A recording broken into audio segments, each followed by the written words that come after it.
Bonjour à tous messieurs.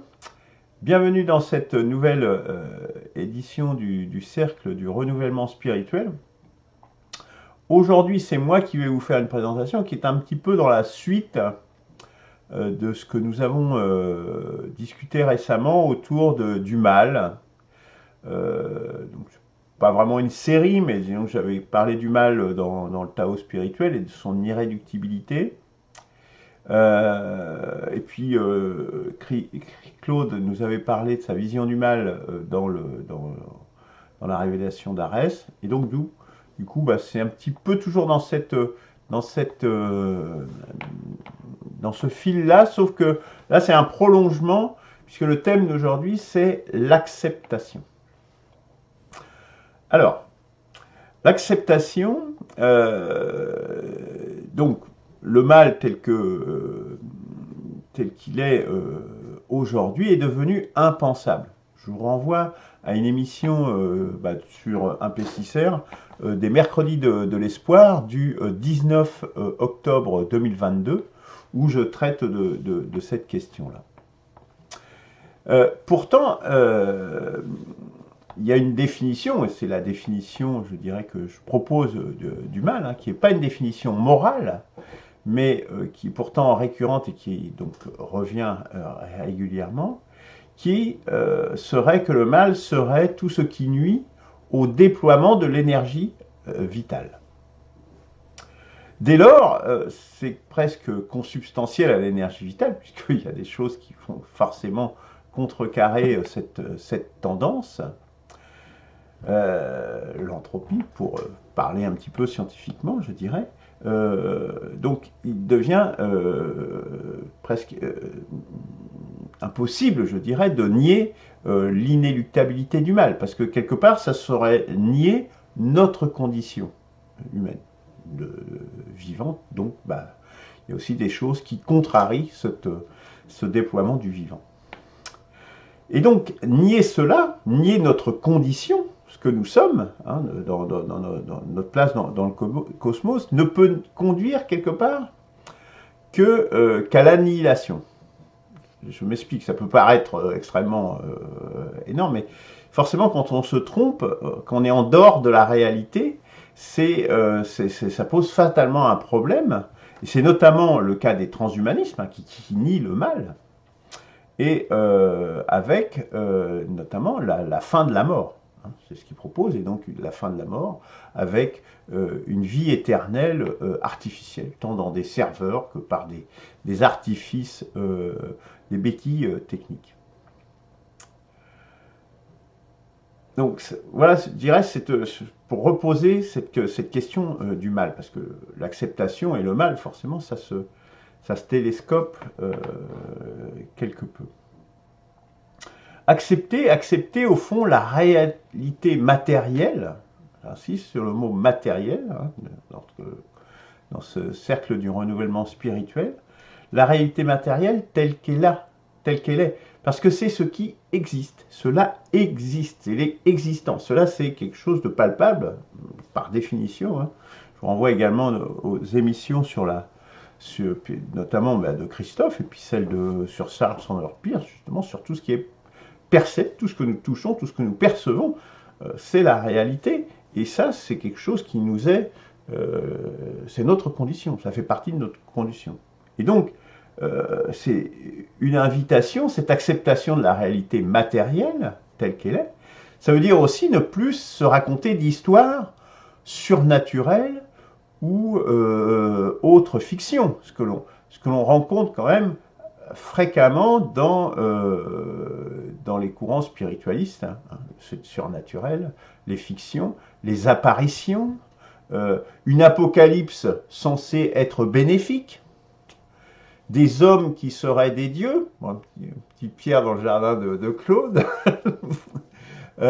des demain on rase gratis, quelque part, hein, là c'est presque tout le monde, hein, presque toutes les spiritualités disent demain on rase gratis, hein, y compris les marxistes d'ailleurs.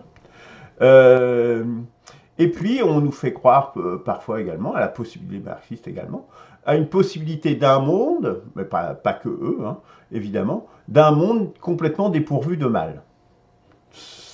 Dire ça, c'est nier notre condition, c'est ne pas l'accepter, notre condition humaine, notre condition matérielle, dans le cosmos, tel que nous y sommes.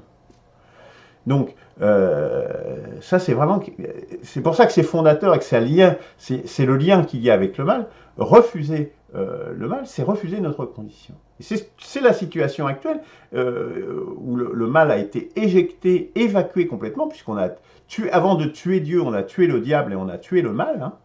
Et, avant de plus croire en Dieu, on a commencé à ne plus croire en le diable, notamment. Hein. Donc ça, c'est extrêmement important. Hein. Il faut réintroduire cela, ne pas le réintroduire, le fait que nous sommes dans un monde où il y a du bien et du mal. C'est également un rejet du stoïcisme. Le stoïcisme, aujourd'hui, a beaucoup d'adeptes et très suivi. Vous savez que sur YouTube, le stoïcisme, c'est le courant philosophique qui est le plus consulté. Mais au terme de nombre de vidéos, c'est considérable. Hein. Et l'écart est énorme avec les autres courants philosophiques. Qu'est-ce qu'il dit le stoïcisme? Il n'existe ni bien ni mal. On se débrouille avec la vie telle qu'elle est, puis nous, on se tient en retrait. Or, c'est faux. C'est nier notre condition de nouveau. Notre vie, c'est une lutte pour le bien. C'est une lutte pour notre bien individuel, pour notre bien collectif, pour le bien de notre espèce et des espèces qui nous environnent, etc. C'est ce que j'appelle la négantropie qui s'oppose à l'entropie. On est complètement dans un domaine matériel, physique, hein, même si ça va un petit peu au-delà.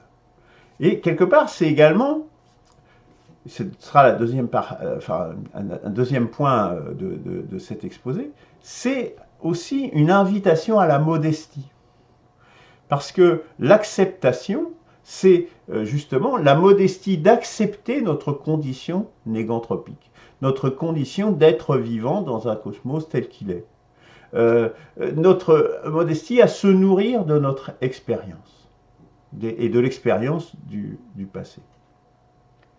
Alors, invitation à la modestie, mais attention, l'acceptation, ce n'est pas la même chose que la résignation. On parlait tout à l'heure que la vie c'est une lutte pour le bien, pour notre bien, etc.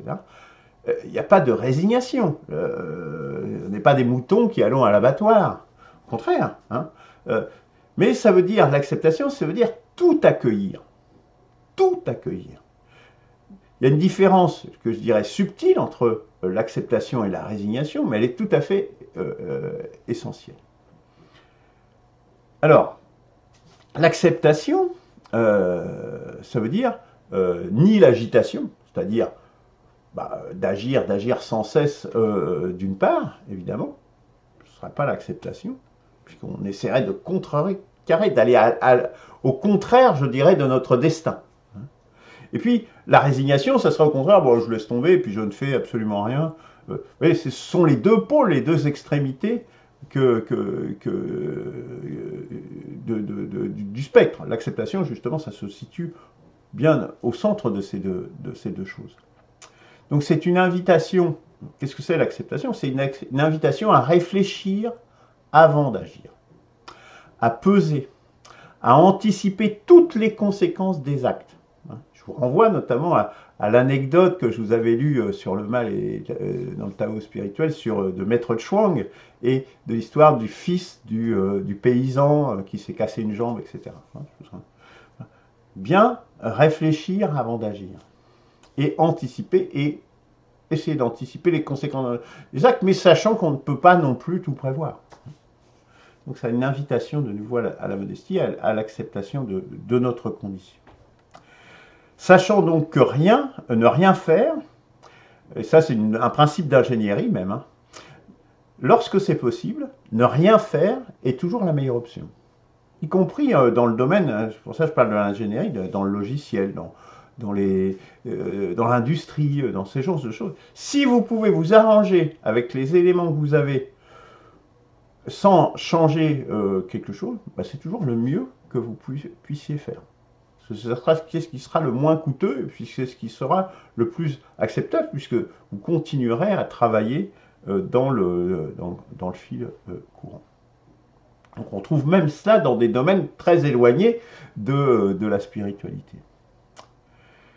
C'est aussi une invitation à exercer notre libre arbitre. Et là, on le voit, le libre arbitre a émergé à un endroit tout à fait essentiel. Justement, libre arbitre en évaluant et en acceptant les contraintes de notre condition.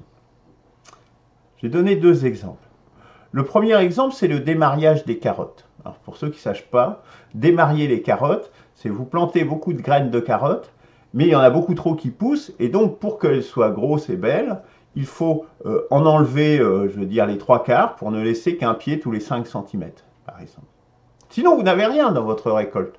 Si l'on ne fait rien, vous n'avez pas de récolte de carottes. Vous avez des toutes petites carottes minuscules, puis ça sera envahi par l'herbe. De toute façon, vous n'aurez rien.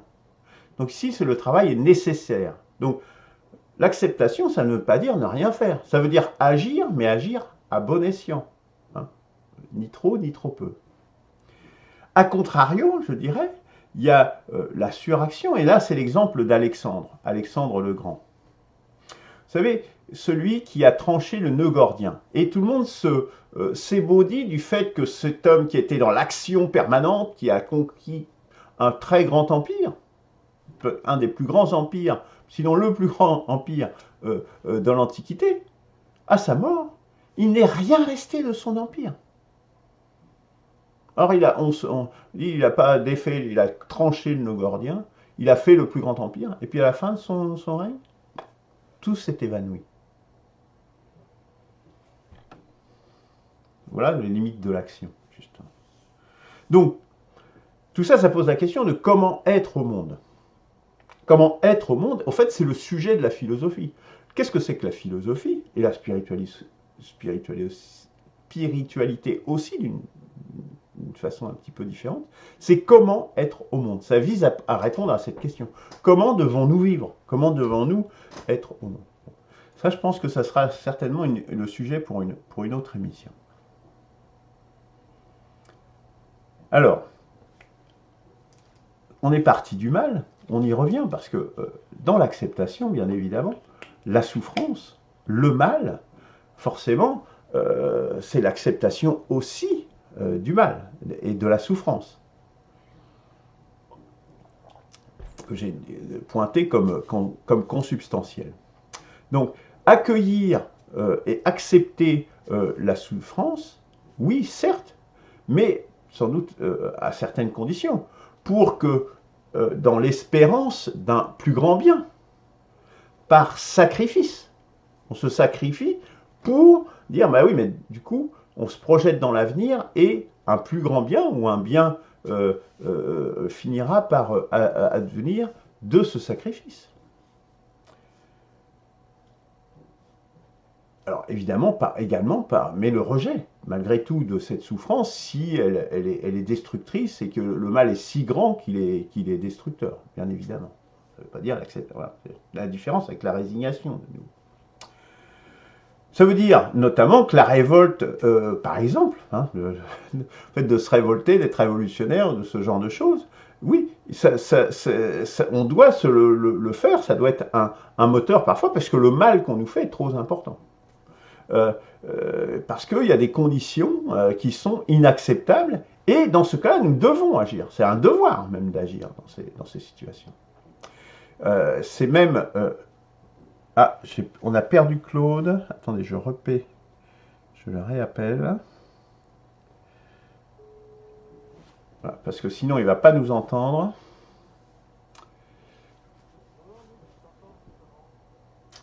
Voilà. Tu nous entends, Claude, c'est bon? Oui, je t'entends sur Jitsi. Ah bon, d'accord. Donc, on coupe le... D'accord. Ah ben, ça y est, ça refonctionne.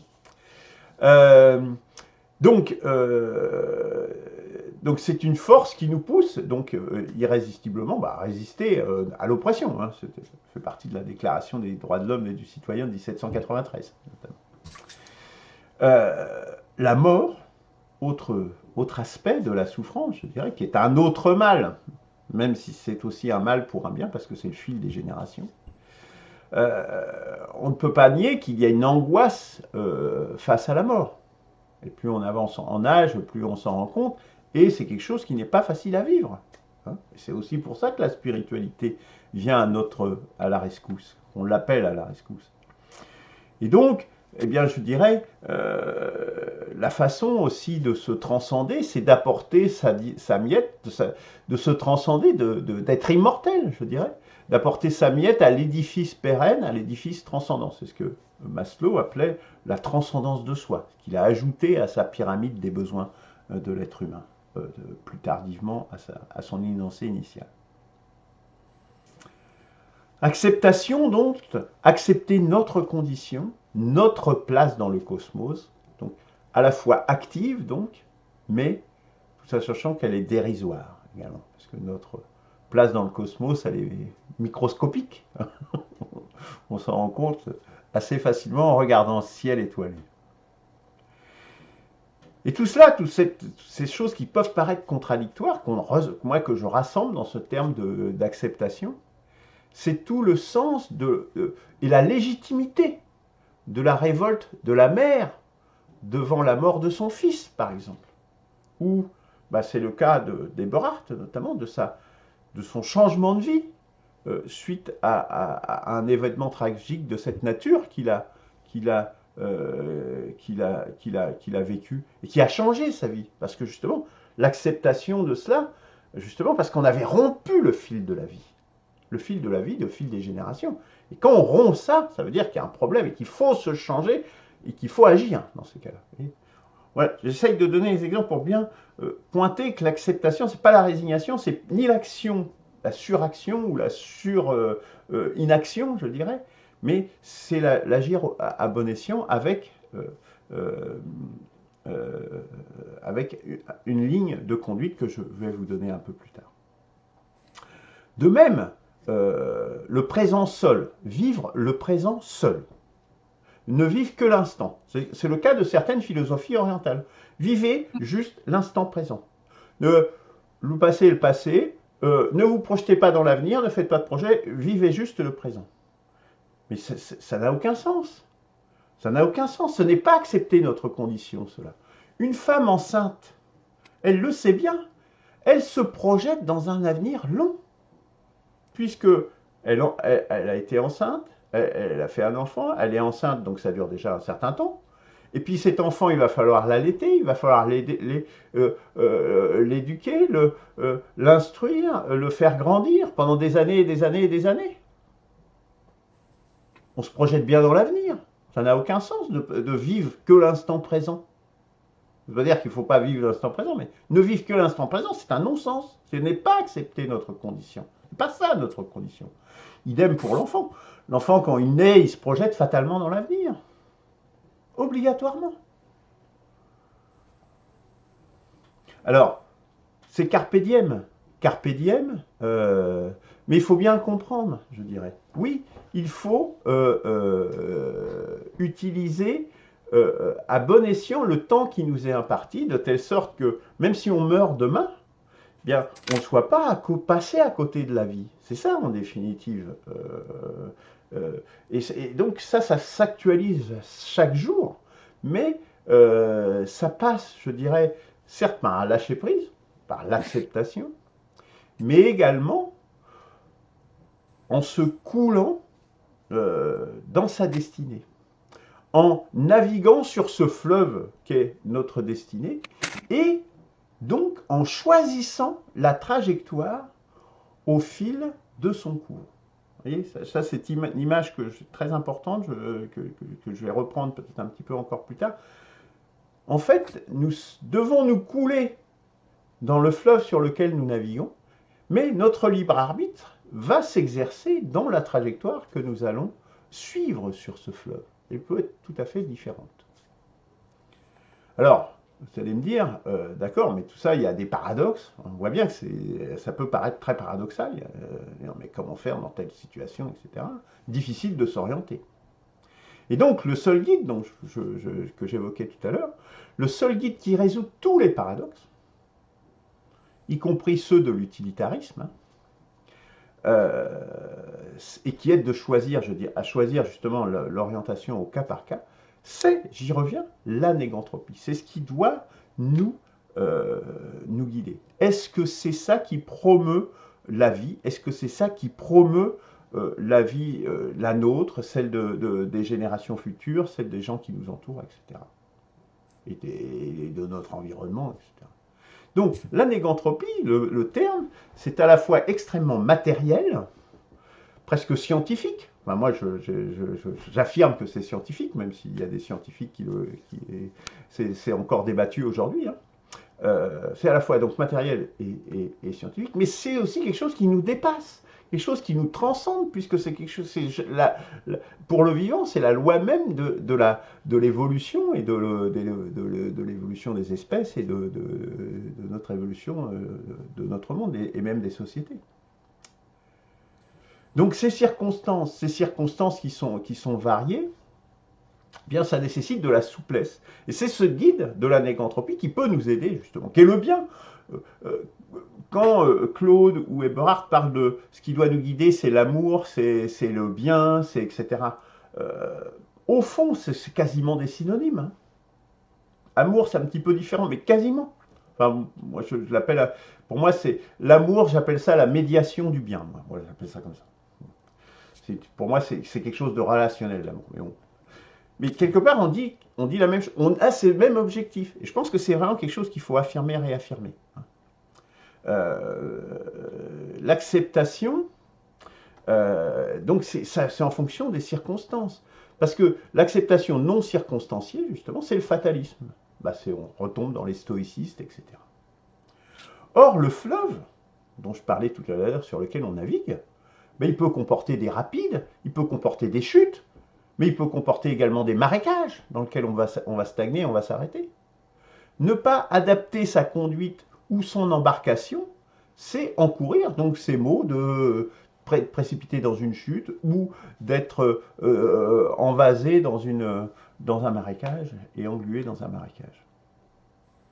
Alors, je dirais presque en guise de conclusion, alors même si c'est dérisoire, même si c'est en pure perte, se couler dans le flux implique aussi de tenter de participer à trouver une bonne trajectoire. C'est ainsi participer à toute la navigation de la flotte, parce qu'on ne navigue pas seul sur ce fleuve. Les bonnes trajectoires étant normalement des attracteurs.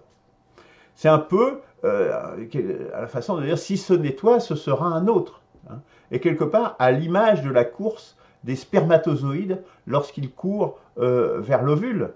Il y en aura un qui va réussir, mais tous courent quand même, et tous concourent ils doivent tous concourir à ce fleuve, à cette pulsion de vie. Je terminerai par deux citations. Une citation du Tao Te Ching, mais on pourrait lire le Tao Te Ching entier, c'est presque une instance de ce que je viens de dire là. Hein. Mais je citerai juste une partie du Tao Te Ching numéro 10.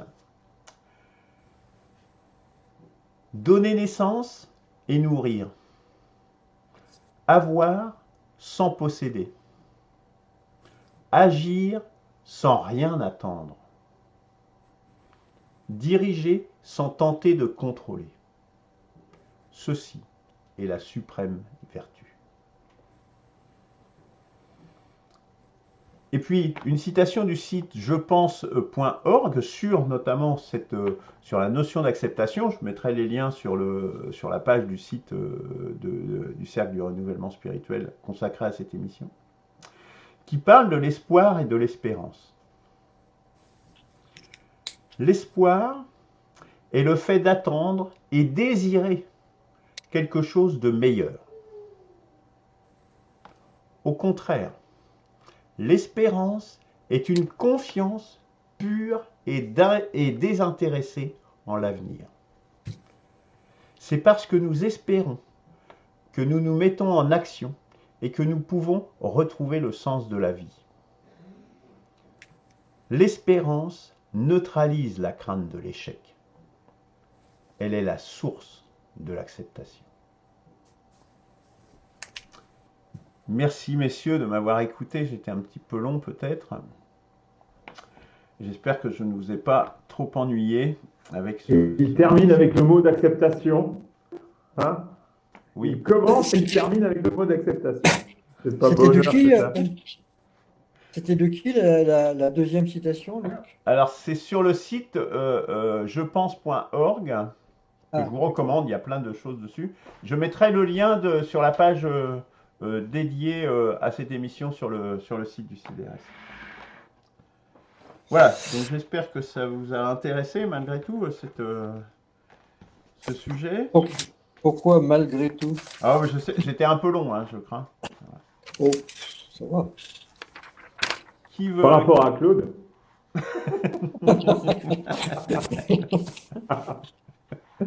Salopard. Bon, puisque tu taquines, Eberhard, vas-y, réagis si tu le souhaites. bon, allez, je vais réagir alors, puisque vous me mettez le couteau sous la gorge. Oh, modestie, effectivement, modestie, humilité, bon, tout ça, ça se tient, effectivement, c'est un peu, ce n'est qu'humilité, une connotation un peu plus spirituelle, la modestie, c'est plus moral, enfin bon, voilà. Oui, très bien, pas de résignation, effectivement, pas de fatalisme, et voilà, tout ça, c'est très important. Donc, agir et non agir, oui, c'est notamment des concepts très très importants en hindouisme, du moins un certain hindouisme Advaita, autour de Ramakrishna, quoi, la secte Ramakrishna qui date du 19e siècle. À pas confondre avec le Hare Eberhard, Krishna qui est un... est-ce que tu bouges ton micro ou est-ce que tu tapes sur ton micro parce qu'il y a... Ouais. Non, excusez-moi, j'ai tapé sur la table. Ouais, il faudrait que tu évites parce que c'est très... Oui, oui, non, très t'as agréable. raison, oui. Donc, effectivement, l'agir et le non-agir, très important dans les concepts hindous. J'ai aimé l'image moi je dis l'éclaircissage ou des mariages des carottes, effectivement, dont je suis le grand expert. Gaïa qui est très réputé, tout le monde pleure quand je n'ai plus d'ailleurs. Là où j'étais un peu moins, un peu plus circonspect, c'est quand tu as pris par exemple Alexandre. Mais en fait, Alexandre ou Charlemagne, quand ils sont morts, là aussi, les empires se font et se défont. Et même d'Alexandre, il est resté, notamment les Ptoléméens, hein, et même tous les autres rois, même s'il n'y a pas eu la lignée d'Alexandre, bon, parce qu'il n'a pas mis la petite graine où il fallait, et que, mais bon, et il est resté des influences grecques, même dans tout le Moyen-Orient, jusqu'en Iran. Hein. Donc voilà, donc il ne faudrait pas, même, bien sûr, c'est une image très, très forte, parce que c'était très court, en fait, hein, disons, son empire, hein, c'est vrai, sur ce plan-là, oui, mais il y a eu il y a eu des suites quand même, que nous, disons, voyons moins, quoi, voilà. Euh, Ensuite, je vais prendre une citation, tu parlais de révolution, et j'irai un petit peu aussi dans le même sens, c'est que, comme disait Lénine, la révolution, on ne la fait pas, elle vient à nous. Hein. Donc, euh, donc, en fait, et c'est les conditions, hein, c'est en étant observateur, en acceptant certaines conditions qui sont en fait défavorables à une révolution, et après on peut agir quand les conditions sont favorables à des bouleversements. Et il semblerait que pour notre société, ils arrivent de plus en plus. Voilà. Ça, il y a des grands changements, hein, tout le monde les reconnaît. Maintenant, après, il faut les étudier et voir ce qui correspond le mieux aussi à des vraies conditions sociales, économiques, mais aussi, je dirais, psychologiques collectives, hein, de psychologie collective aussi, qui rendent certains, disons, mots d'ordre capables de lancer et de faire bouger la société. Voilà, donc là-dessus. Alors, il y a un truc où je voudrais juste donner un éclairage, justement, c'est la lecture de la chute ou du déclin de l'Occident de Oswald Spengler.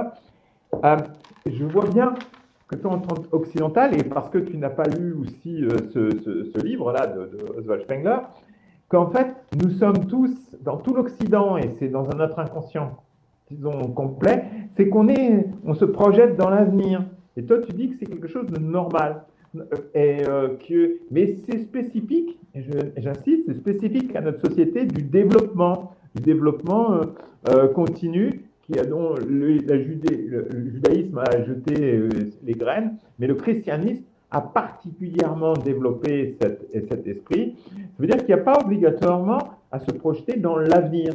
La vie dans l'immédiateté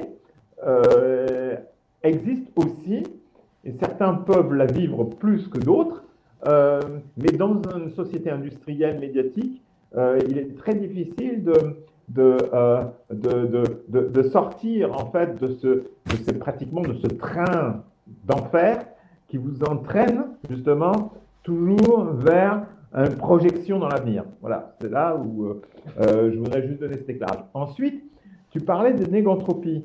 Mais négantropie, ça serait, on pourrait dire, presque le non-agir. Et l'entropie, l'agir, en quelque sorte, hein, si on veut par là. Donc, à nouveau, là, je ne dirais pas il n'y a que négantropie, je ne sais pas si j'ai bien interprété ta parole. Je pense qu'il y a un équilibre entre, à nouveau, l'équilibre entre l'agir et le non-agir, donc entre la négantropie et l'entropie. Parce qu'on ne peut pas éviter l'entropie aussi. Mais les deux ont des moments, les deux ont des phases où c'est comme si on essayait de nier, parce que si on se réfugie dans la négantropie, on se fait pratiquement du catharisme qui croyait que le Christ n'était que esprit et non pas physique, quoi. Je dis catharisme, je pense plutôt les gnostiques, voilà. Au moins certains, les Valentinus, qui pensaient que le Christ n'était pas mort sur la croix, d'ailleurs comme les musulmans, hein, qui pensent que le Christ n'était pas mort sur la croix, mais par contre les musulmans, eux, sont très très matériels, mais ils nient seulement le fait qu'il n'est pas mort sur la croix, tandis que les gnostiques pensaient que Christ n'était que apparition divine. Donc il y a quand même une très grande différence avec les musulmans. Voilà, donc c'est tous les commentaires que je voulais faire autour de ce sujet. Merci beaucoup, Eberhard. Il faudra que tu regardes quand même ton micro, il y a quelque chose qui déconne. Hein. Oui. Oui. Qui veut prendre la suite? Ben, moi, je veux bien. Allez. Oui, Eberhard, par rapport aux musulmans qui ne croient pas qu'il est mort sur la croix, c'est pas exactement ça. Mais enfin, c'est un détail. Ce qui est dit dans le Coran, c'est qu'un autre a été tué à sa place. Bon, alors un autre, c'est peut-être dans la vision que les gens avaient, enfin, de celui qu'ils étaient en train de crucifier. Enfin, bon, bref, on ne va pas rentrer dans cette discussion-là. Personnellement, sur l'acceptation, telle que tu es parti, Luc, au départ, je me suis dit, sa notion de l'acceptation, c'est de la résignation, voire du fatalisme. Bon, et après, tu t'es attelé à dire le contraire hein, par rapport à ces choses-là. Bon, tu as bien vu l'écueil, évidemment. Et je n'ai pas été totalement convaincu. C'est-à-dire que sur l'acceptation, si c'est le constat lucide des choses, de l'état de l'être, en fait, que nous avons créé ensemble, moi, je suis d'accord avec ça. On est obligé de partir d'un constat qui est là. Il faut bien l'accepter. Maintenant, est-ce qu'on l'accepte tel qu'il est, ou est-ce qu'on change quelque chose ou est-ce qu'on a la volonté de changer quelque chose? Or, j'ai l'impression que chez toi, cette volonté, elle est présente, parce que quand tu dis à un moment donné, bon, il y a une sorte de fleuve dans lequel on est, et puis il faut s'arranger à être le mieux possible dans le courant. Tu dis, il faut agir à bon escient, par exemple. Qu'est-ce que c'est que à bon escient? Qu'est-ce qui explicite ce bon escient, hein, cette éthique qui serait derrière? Tu parles ensuite d'espérance. Alors pour moi, l'espérance, c'est un peu le contraire de l'acceptation. Alors que tu arrives à placer quand même l'espérance dedans. Tu parles de se transcender. Alors je me demande, mais comment peut-on se transcender avec cette notion d'acceptation où finalement on accepte un peu l'état des choses? Enfin, bref, je me suis demandé d'où pouvait venir ce bon escient, cette espérance, tu as dit l'espérance d'un plus grand bien. Plus grand bien. Alors, pourquoi ce plus grand bien? Pourquoi est-ce qu'il y a dans l'être humain finalement un désir d'agir à bon escient, de mieux se caler par rapport à l'état des choses. D'où ça vient? D'où ça sort, quoi? C'est ça, je ne sais pas. Et quand tu dis que finalement la résolution de tous les paradoxes, c'est la négantropie, bon, tu mets un mot, le mot négantropie qui paraît très général, mais ça n'est qu'un mot, quoi. Hein? Mais pourquoi est-ce que nous serions faits et basés sur cette négantropie? D'où elle sort? Et dans nos racines à nous, d'où ça sort? Hein?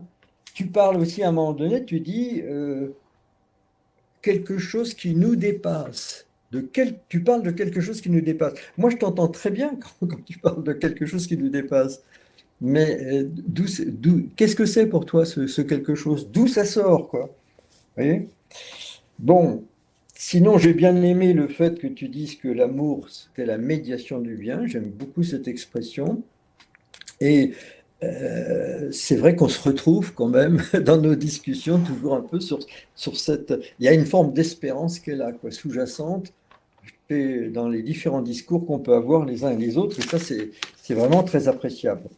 Maintenant, quand tu nies les choses, les phénomènes d'ordre surnaturel, hein, tu dis, allez, il faut arrêter de se raconter des histoires. Il y a pourtant un nombre considérable de choses qui se produisent, d'événements, de phénomènes, et qu'on ne sait pas expliquer. J'ai vu encore il n'y a pas longtemps les trucs sur les alignements de pierres qu'on ne peut voir que de très haut dans le ciel, avec des alignements tout à fait phénoménaux sur des centaines de mètres. D'où ça sort, on n'en sait rien. Les pyramides, sinon, sont taillées au dixième de millimètre près. Enfin, c'est inconcevable que des gens de cette époque aient pu le faire à coup de burin, de choses comme ça. C'est pas possible. Et quelque chose d'autre. Donc, il y a le linceul de Turin aussi. Il y a le linceul de Turin. oui, le linceul de Turin, pareil, bien sûr, etc. Mais il y en a plein. Les miracles, des fois, des choses. Ah, quelqu'un qui est guéri, un coup du jour au lendemain, on ne sait pas pourquoi, d'où ça sort. Ah, c'est comme ça. Non, non, il y a plein de choses qui nous dépassent, qui sont surnaturelles, qui sont autant de signes, qui sont constamment là, et que notre rationalité actuelle ne peut pas expliquer et n'expliquera jamais si elle reste dans son cadre purement rationnel. Si elle n'ouvre pas la raison à une part d'inconnu, et cette part d'inconnu est énorme, celle qui nous dépasse, et qui est en même temps active dans notre existence, sous tout un tas de formes, de signes, de choses comme ça. Alors, et pour finir juste avec ça, si vous voulez laisser un petit peu de place, je dirais, toi tu fais l'acceptation de la réalité telle qu'elle est, mais tu ne mets pas en jeu l'hypothèse que cette réalité, nous en serions pour une grande part la cause. Là, c'est comme si la réalité était extérieure à nous et que nous sommes que des observateurs. Ça, c'est un peu la science d'ailleurs classique. Mais quand la science s'est trouvée face au monde quantique, d'un coup, s'est dit, tiens, il y a plusieurs états d'être qui sont superposés, il n'y a que des probabilités, et en fait, c'est l'observateur lui-même qui fixe une probabilité parmi tous ces états d'être possibles, dans l'infiniment petit. C'est quand même étonnant. Donc, on a un rôle sur la réalité qu'on ignore. Donc, on ne sait pas dans quelle mesure les choix d'être que l'humain a pu faire joue sur l'état même de l'univers ou de la partie de l'univers dans lequel il se trouve. Voilà, je laisse ça à votre réflexion. Christophe. Très bien. Du coup, moi, dans l'art de l'être, c'est l'acceptation aussi qui est l'activité la plus hautement énergétique et la plus difficile à obtenir. La plus importante, en fait, celle qui est capable de faire la synthèse de tout ce qu'on a dans l'imaginaire et dans la réalité, de façon à en avoir une idée la plus conforme possible à ce qui est, et qui permet d'économiser un maximum d'énergie une fois qu'on l'a obtenue. Donc, moi, je peux qu'acquiescer en me disant l'acceptation, évidemment, parce que c'est la chose à faire absolument. Maintenant, dans la description que tu en as faite, j'ai vu que tu as parlé du stoïcisme et que le fait et que ça te gênait en fait qu'il n'y ait pas de mal et pas de bien dans cette philosophie. Ce que je peux comprendre. Par contre, c'est vrai que le mal et le bien en lui-même, les deux mots sont pas indispensables en soi, je pense. Moi, par exemple, j'ai souvent un synonyme à me dire que le bien, c'est la sorte de convergence, de rassemblement, quelque chose comme ça. Et le mal, c'est une sorte de dispersion, de séparation, etc. Et que donc, au final, les mots en eux-mêmes sont pas très gênants. Et d'ailleurs, je retrouve ça dans ton discours quand tu parles de négantropie et d'entropie, que l'entropie sépare et la négantropie rassemble. Quelque part, remettre de l'ordre pendant que l'autre ajoute du désordre. On est sur quelque chose d'assez fin et qui est pas très gênant. En fait, on peut se passer de la notion de mal et de bien si on se concentre sur la notion de dispersion et de concentration, enfin, de rassemblement. Il y avait aussi une façon de discuter sur les actions, le bien qui peut amener quelque chose de bien, qui peut amener quelque chose de mal, le mal qui peut amener quelque chose de bien. Est-ce que là-dedans, j'ai eu l'impression qu'il y avait une notion de transaction quelque part, comme dans le karma, quelque chose comme ça.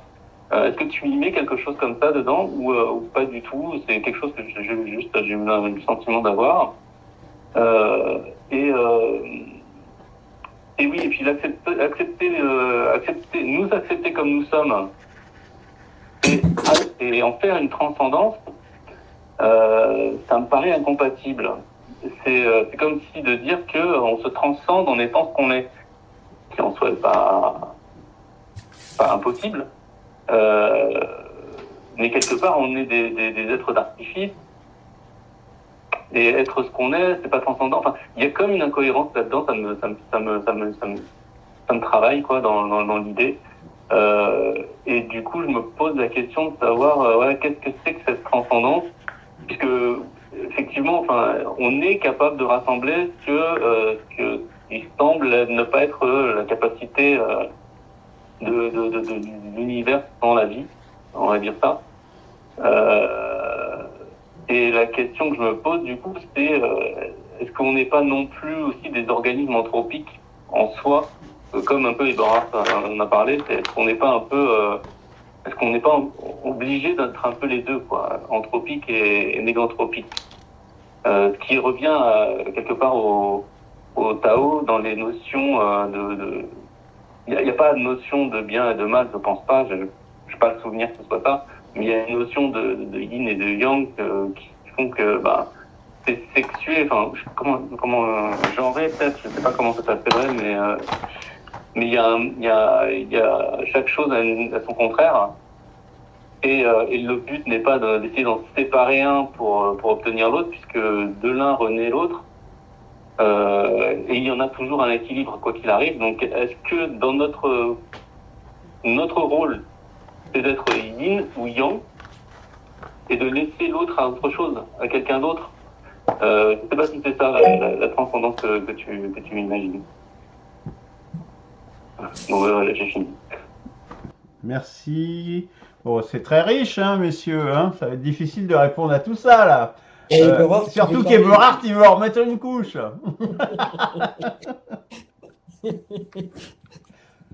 Vas-y, Eberhard. Parce que je suis dans la suite de Christophe, dire un point, c'est que le seul être qui était à la fois l'étant et le transcendant, c'était le Christ. Voilà. Et dans la conception qui en a été donnée par l'Église, effectivement. Et deuxième chose, c'est que donc c'est séparer, nous dire qu'il n'y a pas de bien et de mal, ça me dérange très important. C'est comme si de disant qu'il n'y avait pas de trou noir et ni de soleil, quoi. Tu vois? Et en fait, le soleil étant la lumière qui est le bien, tu vois, dans le sens de aller vers le bien. Mais ça ne nie pas la possibilité du trou noir qui est symbolisé pour être le mal. Donc, on peut toujours un choix d'aller vers la lumière.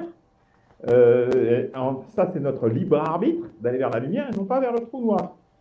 Et je renvoie à nouveau à la très belle citation de Simone Veil que je vous ai envoyée à tous, hein, montrant en fait la pesanteur du mal et la lumière du bien. C'est la citation que je vous ai envoyée à nouveau il y a 3-4 semaines en fait, hein, que je rappelle toujours. Voilà, c'est tout. Un bien mal employé, ça brûle. Donc le soleil peut brûler. Donc. Ah, mais là, on reprend le sujet du bien. Et le bien peut être mélangé de mal aussi. Il y a le bien absolu, qui lui est totalement pur, mais il y a le bien mélangé de mal. Et c'est ce que peut pratiquement seulement atteindre l'être humain, sauf les êtres parfaits. Et on renvoie au Christ. Alors, j'ai essayé de répondre assez rapidement malgré tout. Je vais procéder en partant du bien et du mal. J'ai tenté de montrer que c'était irréductible. Et là, votre discussion, quelque part, elle le montre également. Il y a irréductibilité du bien et du mal. Alors, effectivement, bien et mal, entropie, négantropie, on peut voir ça comme des synonymes, des correspondances très fortes en définitive. Effectivement, et c'est donc pour ça, moi je suis d'accord avec Eberhard, je pense que c'est important, il existe le bien, il existe le mal, puisqu'il existe l'entropie et la négantropie dans l'univers matériel dans lequel nous sommes. Et donc, qu'on le veuille ou non, c'est ainsi. Il faut l'accepter, je dirais. Voilà. Le mal, c'est un peu comme l'amour, dans ce jeu-là, c'est un peu comme l'amour et le viol, je dirais. Ce qui nous ramène vers l'entropie, vers la dispersion, c'est le mal. C'est le mal qui va s'exercer sur nous, qui va nous ramener vers la dispersion, vers l'entropie. Et puis ce qui va nous promouvoir la vie et la structuration de la matière et de l'énergie, eh bien, c'est le bien, c'est l'amour. Voilà. Donc c'est ces deux choses-là. Alors, tu dis, pour poursuivre sur le bien et le mal, tu dis, Christophe, dans le Tao, il n'y a pas trop de notions et de bien et de mal, etc. Alors, je ne suis pas d'accord.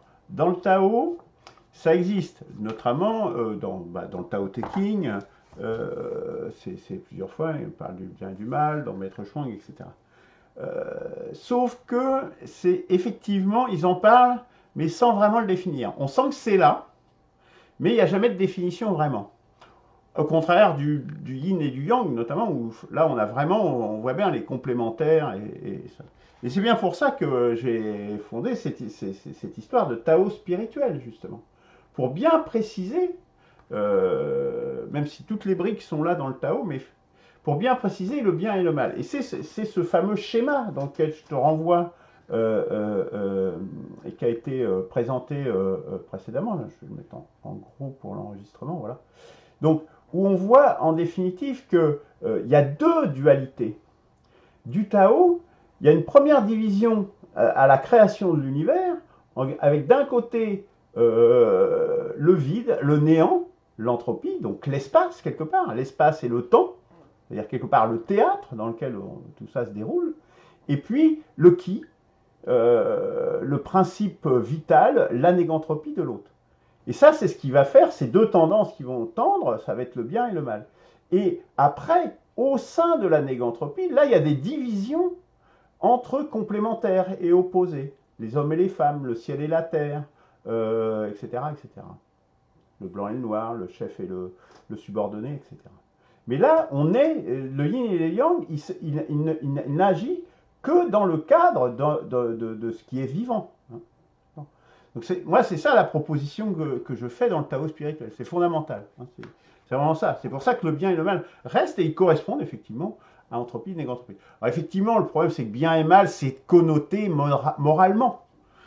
Là, en le raccrochant à entropie et négantropie, on évacue complètement cette notion morale et souvent, parfois imparfaite, puisque dans les 10 commandements ou des genres de choses, on fiche le bien, ou dans la Torah, ou dans le Coran, on fiche le bien. Il faut faire ci, il faut faire ça, il faut faire ci, il faut faire ça, ça c'est interdit, ça c'est interdit, ça c'est interdit.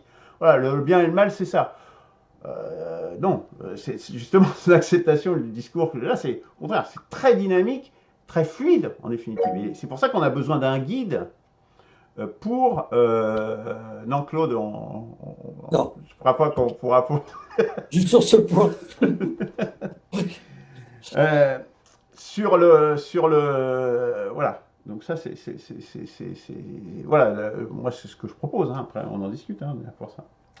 Le Enfin, bien et le Luc, là, mal, le Luc, là, bien... si je peux me permettre, Allez, vas-y, tu très vite parles quand alors. même du bien et du mal comme s'ils étaient extérieurs à nous, comme si, quand tu, je sais pas, tu vois Macron qui Oui, parle de c'est la guerre, est-ce que extérieur à c'est nous. bien ou est-ce que c'est mal? C'est extérieur à nous.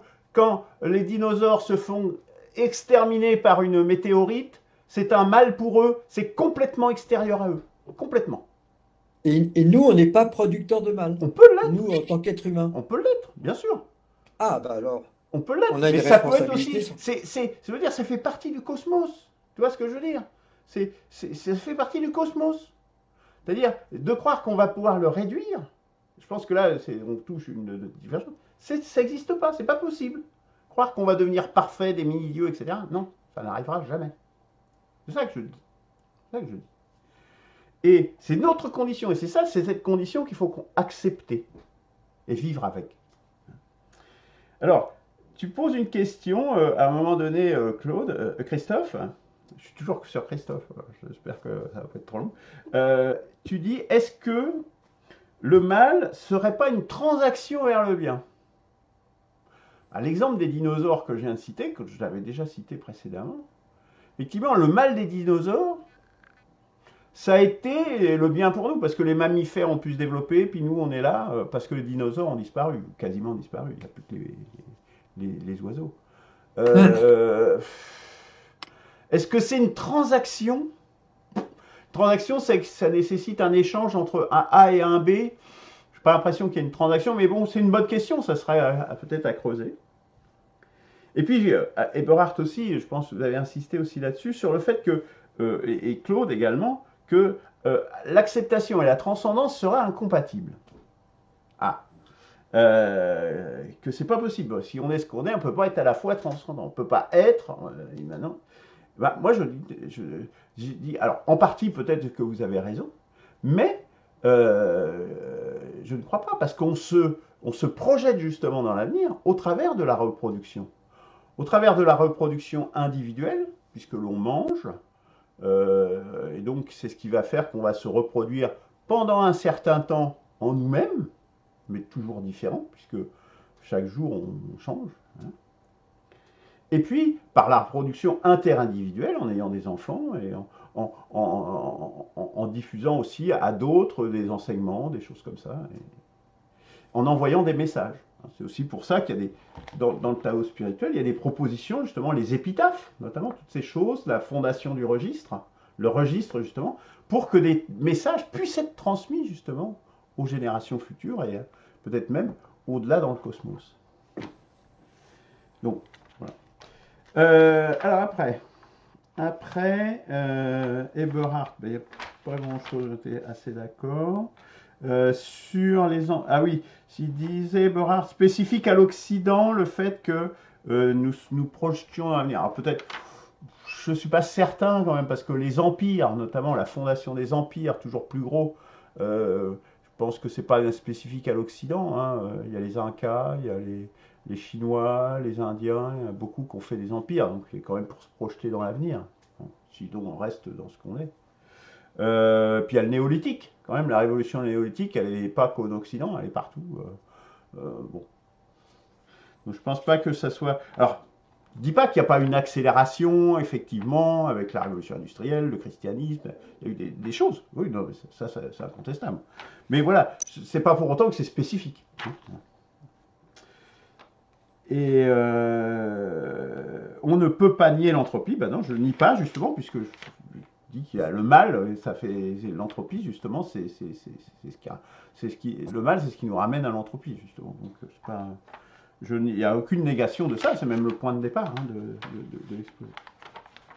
Sur le paradoxe, bah, de nouveau, acceptation, transcendance, bah, je vous inviterai, je vais mettre les citations, notamment la dernière citation sur le site, bah, je vous inviterai à la relire, parce que je pense que la réponse, elle est là. Et puis, il y a plein de choses, on dit, d'où est-ce que ça vient? Claude nous dit, d'où est-ce que ça vient? Pourquoi la néganthropie? D'où est-ce que ça sort? Mais moi, j'ai une réponse à ça. La réponse, je vais me répéter. Je ne sais pas. C'est inconnaissable. C'est-à-dire que je dis, c'est inconnaissable. c'est le Tao. Le Tao, c'est juste un mot, hein, c'est une étiquette. C'est effectivement, précisément, s'il y a un mot qui est vraiment un mot complètement arbitraire, ils le sont tous, certes, mais c'est le plus arbitraire de tous les...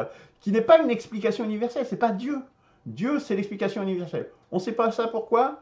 Bah, l'explication surnaturelle, machin, c'est... On a dit c'était les esprits, c'était machin, maintenant on dit c'est Dieu. Non. Moi, ce que je dis, c'est le Tao, et le Tao est inconnaissable. On ne sait pas. Et il y a même des choses... Alors peut-être il y a des choses qu'on finira par savoir, mais on sait déjà, et tu as cité l'exemple notamment de la mécanique quantique, mais il y a l'univers observable dont on parlait la dernière fois, on sait qu'on ne saura jamais, parce que ça nous est totalement, irrémédiablement inaccessible. Et voilà, c'est tout. Il faut l'accepter. Et donc, dire, ah bah ça, on ne le sait pas, donc c'est le surnaturel, bah ça c'est une autre explication, mais c'est une explication qui n'explique rien. Qui est de dire, bah il y a un arrière-monde, il y a des trucs, bah prouvez-le. Hein, je veux dire, Non, mais je te posais une autre question, c'est pourquoi sommes-nous, nous, êtres humains, habités par une sorte de négantropie naturelle? Il n'y a pas que les êtres humains, les chats aussi. Hein. Oui, oui, enfin tout ce qui vit, de toute façon. Le vivant, mais d'où vient ce désir d'être? D'où ça vient? le Et vouloir pourquoi vivre, le vient? c'est la négantropie, c'est précisément ça. C'est ça que ça Oui, veut mais dire, tu- négantropie. Qu'est-ce que c'est? C'est la tendance, moi la définition de la négantropie que je donne, c'est tendance de la matière et de l'énergie à se structurer toujours plus. Mais D'accord, pourquoi mais alors, ça existe et d'où ça vient, on ne sait pas. mais pourquoi ça touche certains tout. agissent-ils à bon escient et d'autres à mauvais escient? Parce que l'être Je humain, propose il qu'on a la arrête là parce capacité de que choisir dans un sens ou dans l'autre. vous tournez en boucle là, donc il faut qu'on s'arrête là. Ouais, Ok. bon, d'accord. Bon, ben merci messieurs. Merci Luc. La semaine prochaine, donc pas d'émission, et la semaine d'après, nous accueillerons Hélène Belrose. Ah d'accord, ok. Merci. Je crois qu'on devrait faire une séance sur les cosmogonies des uns et des autres. Bah, je suis pas sûr que tout le monde en ait une. Hein, Bah oui. Allez, Allez, à bonne bientôt. semaine, merci. Salut. Salut.